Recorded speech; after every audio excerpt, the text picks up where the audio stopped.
देखिए, गवर्नर साहब एक डिग्निफाइड पर्सनालिटी है।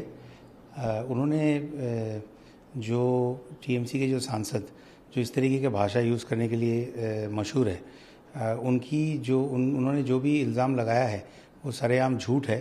वो गवर्नर साहब ने ट्वीट करके उसका खुलासा कर दिया, उन्होंने उसका जवाब दे दिया। तो मुझे उसके बारे में और कोई नया टिप्पणी करने की ज़रूरत नहीं है, क्योंकि गवर्नर साहब ने खुद उसका जवाब उन्होंने दे दिया। जहाँ तक तृणमूल कांग्रेस के चुने हुए, मैं बाकी नेताओं की बात नहीं कर रहा हूँ, ज़्यादातर वो लेफ्ट से आए हुए वो ही गुंडे हैं जो ममता दीदी के राज में और ज़्यादा भयंकर हो गए हैं। कल भी आपने देखा किस तरीके से एक बीजेपी कर्मी का बम मार के हत्या कर दी गई, और वहाँ के लोग ये कहते हैं कि इस तरीके का नृशंस जो है, ऐसा दृश्य इन्होंने नहीं देखा कि पूरा सर उस यादव भाई हमारा जो है, उनका पूरा सर जो है, उसका फर्स्ट नेम याद नहीं आ रहा है, उसका सर जो है पूरा उड़ गया था।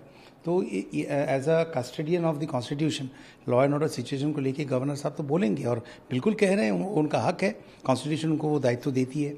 लेकिन जिस भाषा में चुने हुए प्रतिनिधि टीएमसी के, भले वो एमपी हो एमएलए हो, जिस भाषा में राज्यपाल को आक्रमण कर रहे हैं, हमने उस दिन देखा कल्याण बनर्जी जो एक सुप्रीम कोर्ट के लॉयर भी है, पढ़े लिखे लोग हैं, सड़क छाप नेताओं की बात नहीं कर रहा हूँ, टीएमसी में उसके कमी नहीं है, बहुत है, उनको हम इग्नोर करते हैं। लेकिन ये लोग अगर इस तरीके की बात करेंगे तो शायद पार्लियामेंट में हमें सोचना पड़ेगा कि चुने हुए नेता जो है दूसरे कॉन्स्टिट्यूशनल पोजीशन में बैठे हुए लोगों के लिए किस तरीके का भाषा का प्रयोग जो है, फ्रीडम ऑफ स्पीच का मतलब, आपको फ्रीडम ऑफ स्पीच आपको और रिस्पॉन्सिबल बनाती है, ताकि आप बिल्कुल आलोचना कर सकते हैं, आप फियर्सली क्रिटिसाइज़ कर सकते हैं, हम भी करते हैं ममता दीदी के। लेकिन भाषा का उपयोग जो है वो कहीं ना कहीं, हम जो चुने हुए प्रतिनिधि जो है कॉन्स्टिट्यूशन के शपथ लेके जो पार्लियामेंट में बैठते हैं या राज्य विधानसभा में बैठते हैं, उनके ऊपर कुछ तो रिस्पॉन्सिबिलिटी होती है। ये लोग उसमें पूरी तरीके से फेल हो रहे हैं, और एक बहुत शर्मनाक छवि जो है वो लोगों के सामने पेश कर रहे हैं, पहले भी कर चुके हैं, अभी भी कर रहे हैं। मैं महुआ मित्र का नाम भी जो है आपने लिया है, चलिए कोई बात नहीं, लेकिन उन्होंने जो भी इल्ज़ाम लगाया है वो गलत है। राज्यपाल जी ने खुद उसका ट्वीट में उनका जवाब दे दिया, तो मुझे उसके बारे में और टिप्पणी नहीं करनी थी। ये भाषा का प्रयोग, ये इसका पॉलिटिकल डिस्कोर्स, इसका स्टैंडर्ड क्या होना चाहिए। एक तो हम बोलते हैं कि लोगों के भाषा से उसकी पहचान होती है, उसकी मुंह की भाषा जो है बोली, उसी से उस आदमी की पहचान होती है। लेकिन उसके बाद भी एक कॉन्स्टिट्यूशनल रिस्पॉन्सिबिलिटी आ जाती है। आप फियर्सली क्रिटिसिज्म कर सकते हैं, लेकिन भाषा में क्या कोई पार्लियामेंट में शायद कोई नियम स्पीकर साहब को हमें डिस्कस करना चाहिए, कोई एक नियम होना चाहिए कि किस भाषा, कहाँ तक जो है फ्रीडम ऑफ स्पीच का दुरुपयोग ऐसे टीएमसी जैसे पार्टी के लोग कर सकते हैं। कई राज्य जो है जो शिक्षा जो है उसमें अलग अलग स्टेट्स अलग अलग डिसीजंस ले रहे हैं। सेंटर एक गाइडलाइन इशू करती है, उसके ऊपर जो है स्टेट्स में भी अपने क्लास 10 12 के एग्ज़ाम्स होते हैं, तो अपने स्टेट में क्या कोरोना की क्या हाल है उसके मद्देनज़र जो है स्टेट गवर्नमेंट निर्णय लेती है। उसमें अगर आप कोई रेफरेंडम, कोई लोगों से राय लेना चाहते हैं तो उसमें हम कोई टिप्पणी नहीं करेंगे, ठीक है, वो स्टेट के हक के अंदर पड़ता है, उनको करने दीजिए, उसमें कोई वो नहीं है। लेकिन मैं ये समझता हूँ कि बंगाल में कोरोना को अभी भी दीदी जो मुंह से बोल रही है और जो कर रही है उसमें बहुत बड़ा फासला है।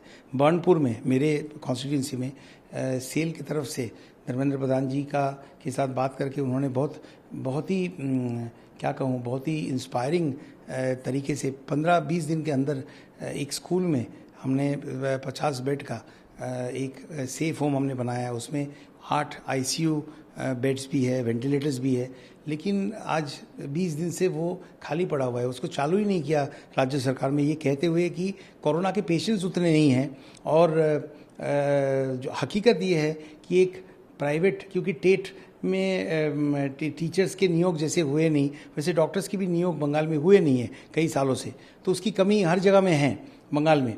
तो एक प्राइवेट हॉस्पिटल को उसका दायित्व दिया जा रहा है जो 3,000 रुपया पर बेड चार्ज करना चाहती है और आईसीयू बेड के लिए 5,000 रुपया। आप बताइए गरीब लोग जो है वो कहाँ से 3,000 रुपया देंगे। तो जो फैसिलिटी ऑक्सीजन से लेकर हर फैसिलिटी जो सेंट्रल गवर्नमेंट की तरफ से फ्री में उनको दिया गया है, मैं और धर्मेंद्र प्रधान जी मेरे ख्याल से 18 तारीख को 17 या 18 तारीख को उसका उद्घाटन करके डिस्ट्रिक्ट एडमिनिस्ट्रेशन को उसे सौंप दिया। आज तक उसका ओपनिंग भी नहीं हुआ। अब बोल रहे हैं कि कोरोना का मरीज उतने नहीं है, जबकि बंगाल में क्या हालत है।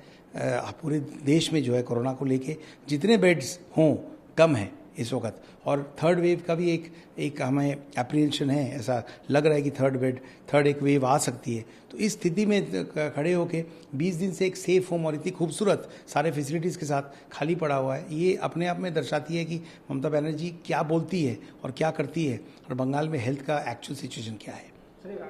ये त्राण यश जो है वो बहुत दुखद है। हर साल हम देख रहे हैं कि उड़ीसा और बंगाल के इस हिस्से में बहुत ही भयंकर तूफान आ रही है, लेकिन वहाँ पे लोगों के लिए ममता बनर्जी ने कुछ की नहीं है। लेफ्ट ने भी नहीं किया था, ममता बनर्जी भी कुछ नहीं किया है।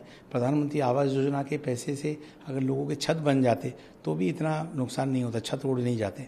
तो वहाँ पे लोगों की क्या हालत है और हमें मालूम है कि वहाँ पे कैसे राशन पानी तिरपल किस तरीके से चोरी करते हैं टीएमसी के लोग। ममता दीदी खुद उस बात में मोहर लगा दी है जब उन्होंने कहा कि एमएलए एमपी और पार्टी के लोग जो है वो ये राहत कार्य में जो है प्रत्यक्ष रूप से हिस्सा नहीं ले सकते और बांट नहीं सकते।